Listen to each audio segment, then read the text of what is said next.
Banjo Land. Mike Heading here, coming to you today with a lesson. We're going to work on 10 licks that you can use over an E minor chord. So I've done other lessons in the past, 10 licks in G, 10 licks in C, 10 licks in D.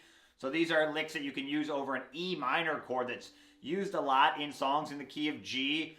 You can think songs like Foggy Mountain Breakdown, Sitting on Top of the World. It could work in a fiddle tune like Temperance Reel. Any song that has that E minor chord.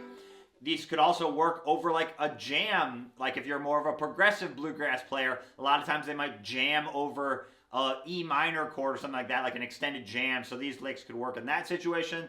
They could also work for songs like Shady Grove or Little Sadie. So there's a lot of spots you can use these licks. All right, so I've got 5 licks that are 1 measure long and 5 licks that are 2 measures long, just so you can experiment with some different lengths of time.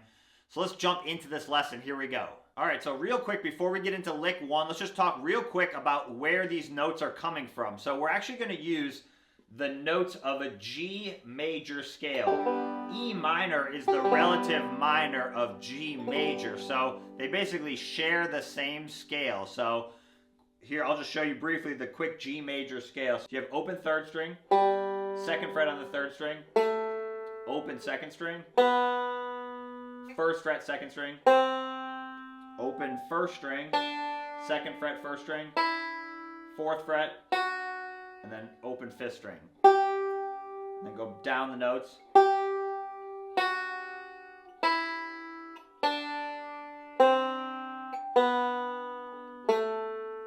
And then we can also go down to this 4th fret here on the 4th string, 2nd fret, open, and then we run out of notes, okay? So those are the notes of the G major scale. Like I said, we can use those over an E minor chord. And the only note that I'd probably avoid is this 1st fret on the 2nd string, this C note. That note will kind of clash with the E minor. If you play that note, it'll just have a lot of tension. So I would just kind of avoid that note. Any of the other ones will work fine. And the other thing we need to know is where do we end our lick. So right, if we're playing a lick in G, we want to end on a G note. But if we're playing a lick in E minor, we want to land on the E note. So we can land either on the 2nd fret of the 4th string or the 2nd fret of the 1st string. Those are our E notes that we're going to land on, okay? Okay, so here's lick number 1. I'll play it and then we'll break it down.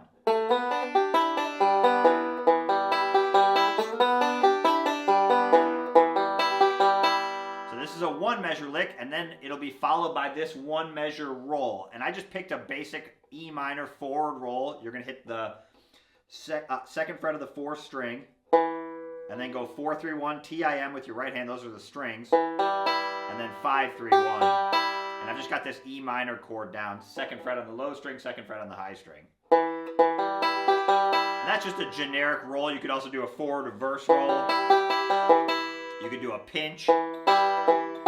Whatever you want there, you're just using that as a placeholder. I just used a forward roll because it's just a classic roll. Okay, so here's the lick itself. We're going to slide from 2 to 4 on the 3rd string, kind of starting like a lick we might do in G. That's kind of like a G sounding start to a lick.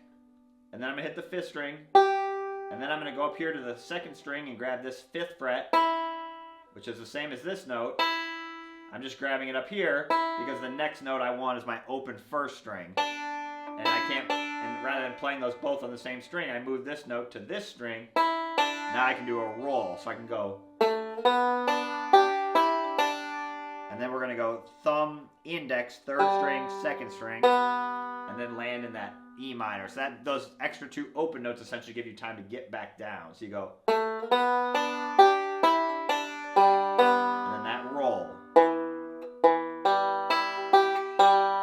I like this lick because it kind of has a mixture of Scruggs style, this like opening slide, and then this is almost like a little melodic sounding lick. You know,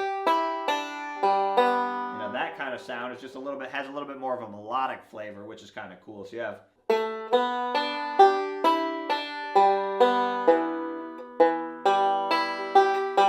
can loop it.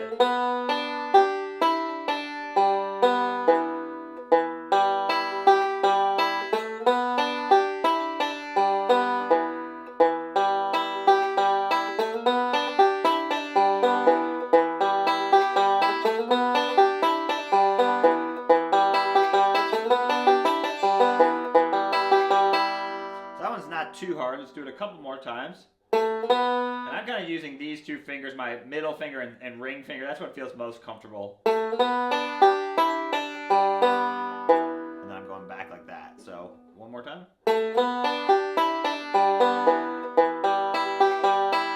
And you could also experiment like doing a different ending, 2 notes. You could also do something like,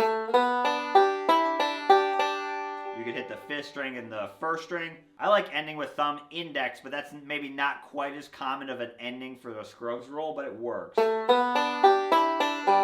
you could also do something like that, or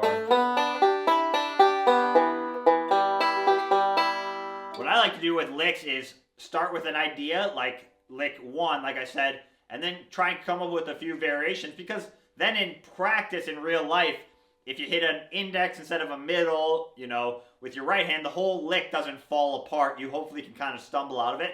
So I almost like practicing, planning that I might play the ending slightly different. I practice those different right hand combinations. That's what I'd recommend, okay? Let's jump into lick number 2. Here we go. All right, here's lick number 2.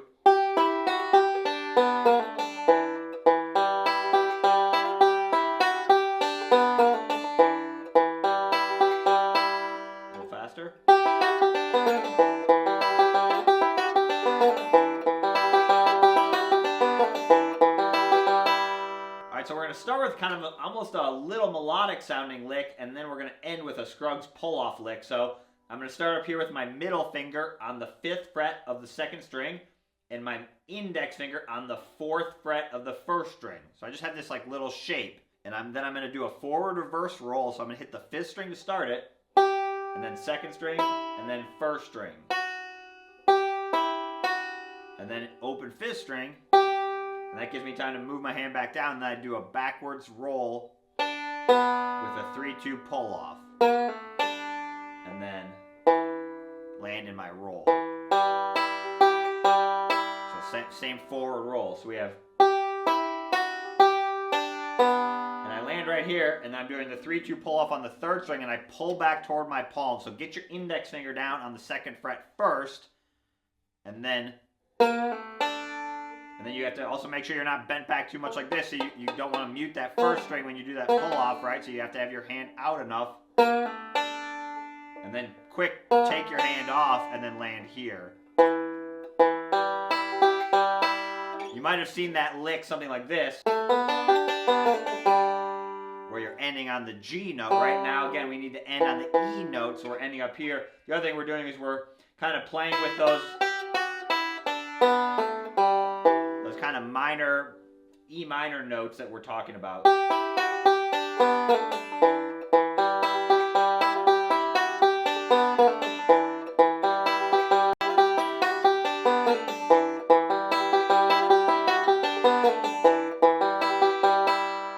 Okay, so that's lick number 2. One more time, really slow.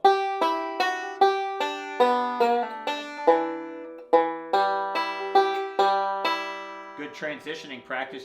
If you want to loop the lick, it's also good transitioning practice to get back up here. Use the 5th string to travel like that. So you're here.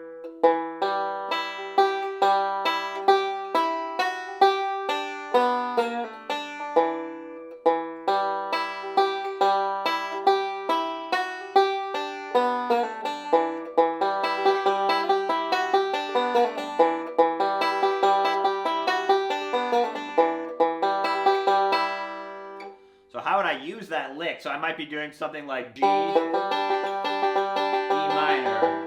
That's kind of my chord progression. So I can do.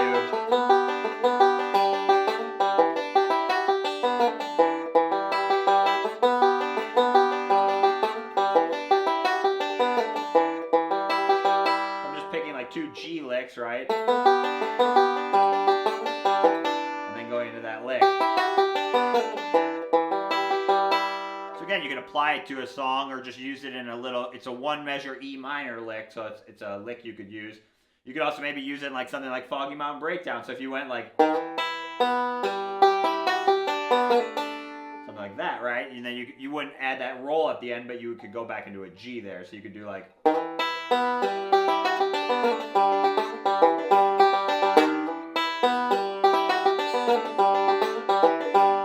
like that. So again, just try and apply it to a song. It's not always going to work every time. Part of what you're practicing when you're learning these licks is putting them into a new context, right? That's really important. Imagine if you were learning a new language, you learned a few new vocabulary words, you want to use them in multiple contexts because that's going to help you determine when it's appropriate to use it. You have to try the lick. It's not always going to work. You can't wait till you hear it perfectly. You just have to try it and then kind of evaluate if it worked, all right? So here's lick number 3.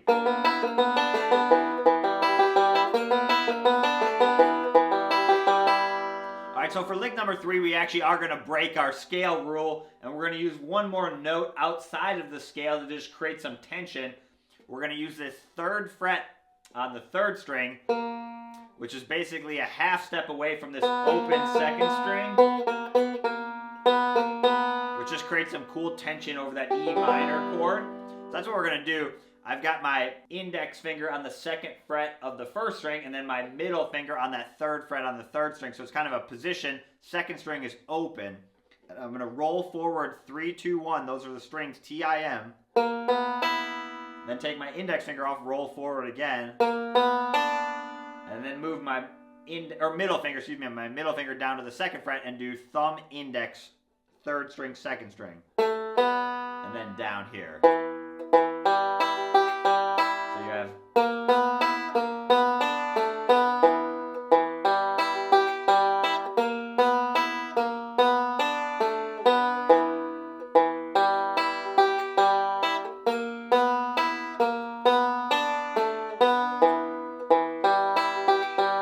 I like that lick because there's kind of some cool tension. Again, you could use it in a song like Foggy Mountain Breakdown. Something like that, right?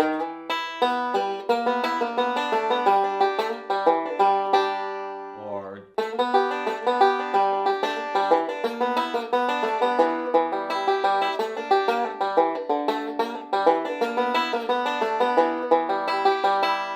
Make sure you practice along with the vamping practice tracks I include. That'll help you get a context of how these licks fit in time. So that's just 8th notes. We're going 1 and 2 and 3 and 4 and 1. If you wanted to make it a little more challenging, you could right here do like a pull off. Something like that, right? Pull offs and slides are easy ways to make the lick slightly harder, or you can remove them to make the lick slightly easier, right? So you can do that, or if you want it easier, just don't pull off.